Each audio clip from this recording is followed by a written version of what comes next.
Depending which direction you're traveling, this is the first or the last of 17 locks along the Fox River. The Fox River originates in Lake Winnebago and flows into Green Bay. On its 39-mile route to Green Bay, the river drops 169 feet, equivalent to the height of Niagara Falls. Construction of the first lock in DePere began in 1836.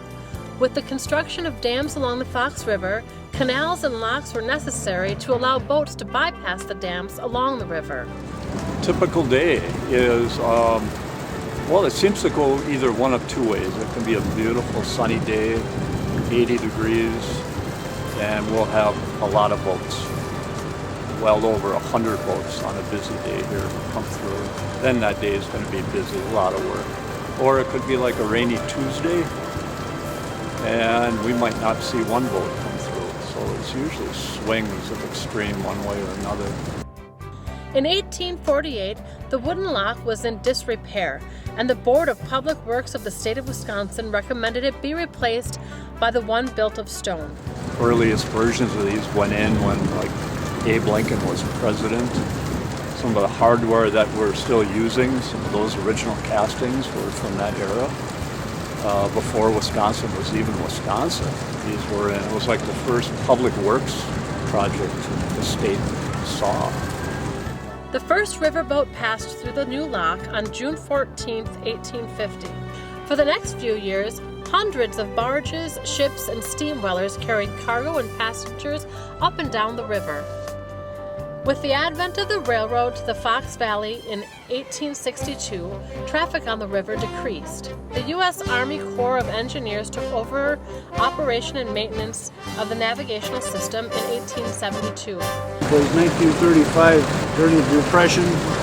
They needed work to do, and the government had them come and redo this whole lock, I believe. By 1984, the Corps of Engineers was preparing to shut down the system due to deterioration of the locks. In 2001, the Fox River Navigational System Authority was created to restore and operate the locks. By 2017, the 17 locks in the system were repaired and rebuilt. The lock south of Wrightstown is permanently closed to prevent sea lamprey and other invasive species from entering Lake Winnebago. Each lock in the navigational system was operated and maintained year-round by a lockmaster.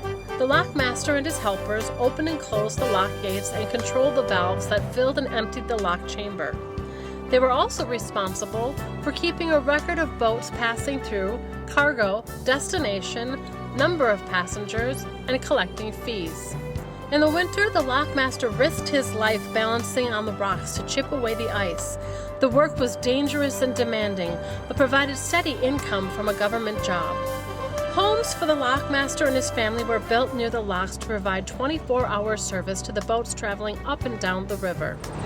Behind me, you'll see the original lockmaster's house from the 1800s. The original lockmaster's house was a small 2-bedroom building next to the lock, which is still in use today as an office. This lockmaster's house was built in 1912. A Dutch colonial lock house was built on a strip of land between the river and the canal. Today, after many renovations, the lockmaster's house is part of the DePere's Riverwalk.